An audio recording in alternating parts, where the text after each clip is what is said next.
नमस्कार प्रणाम दोस्तों, आप लोगों को भोजपुरी नेट न्यूज़ में आपका स्वागत है। जी हाँ दोस्तों, बता दें कि मैं मऊ ज़िले के उपेंद्र लाल यादव अब इस दुनिया में नहीं रहे, मगर उनके भाई जो छोटे हैं सत्येंद्र यादव, वो फेसबुक पेज को चला रहे हैं और उनके माध्यम से बता दें कि कुछ वीडियो काफ़ी तेज़ी से वायरल हो रहा है।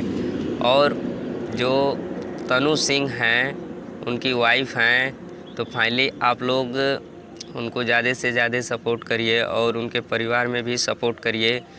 मगर एक बात की दुखद बड़ी खबर है, जो कि कुछ लोग कह रहे हैं कि भोजपुरी इंडस्ट्री में वो पूर्वांचल में नहीं, पूरे यूपी बिहार में उनको सुपर हिट माना जाता था। जो उनका गाना चला था, काफ़ी बेहतरीन गाना चला था।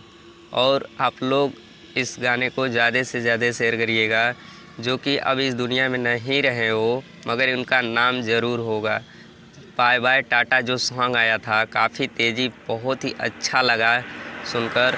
मगर एक कुछ दिन पहले आया था, जो कि 2-3 महीने पहले आया था गाना। और उनका जो बता दें कि हमें लगता है कि वो गाना रिलीज़ हुआ था, तभी इनका एक्सीडेंट भी लगभग उसी की उम्मीद में हुआ था, जो कि आज से 2-3 महीने पहले हुआ था।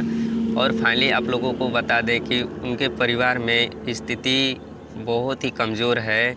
तो आप लोग कमेंट करके बताइए। और भोजपुरी इंडस्ट्री में कुछ विवाद भी हो रहा है, जो कि मऊ ज़िले के जितने भी सिंगर हैं वो सपोर्ट नहीं कर रहे हैं। तो फाइनली बता दें कि सभी लोग सपोर्ट किए हैं। आप एक लोग के सपोर्ट से वो आज इस दुनिया में तो नहीं रहे, मगर एक लोग के सपोर्ट से सपोर्ट नहीं होता है। जो कि म्यूज़िक डायरेक्टर कि बहुत ही अच्छे म्यूज़िक डायरेक्टर जो कि मऊ में हैं, और उन्होंने भी सपोर्ट किया है। बस एक बात की बात है कि आप लोग इस वीडियो को ज़्यादा से ज़्यादा शेयर करिए और आप लोगों को